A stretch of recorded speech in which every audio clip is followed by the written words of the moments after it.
L'avenir politique commence peut-être à se dessiner en Libye. Selon un émissaire russe en visite à Tripoli, des contacts directs auraient eu lieu dans le plus grand secret entre des représentants du régime et des rebelles, et notamment à Paris. Une information qu'aucun des deux camps n'a confirmée pour le moment. Le Premier ministre libyen a déclaré qu'il n'y a qu'une ligne rouge dans le dialogue, que le gouvernement n'est pas prêt à franchir. Le destin politique de Mouammar Kadhafi. Et sur le terrain, les bombardements s'intensifient le long de la ligne de front. À Ajdabiya, 16 civils ont été blessés par des raids aériens de l'OTAN qui visaient des positions militaires des pro-Kadhafi, des frappes que les habitants continuent pourtant de juger nécessaires.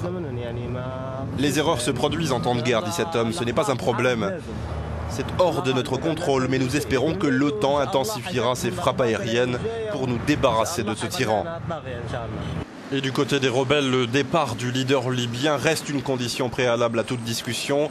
Même la Chine et la Russie, qui accusent l'OTAN d'aller au-delà des termes du mandat conféré par le Conseil de sécurité, considèrent ce départ comme une nécessité absolue.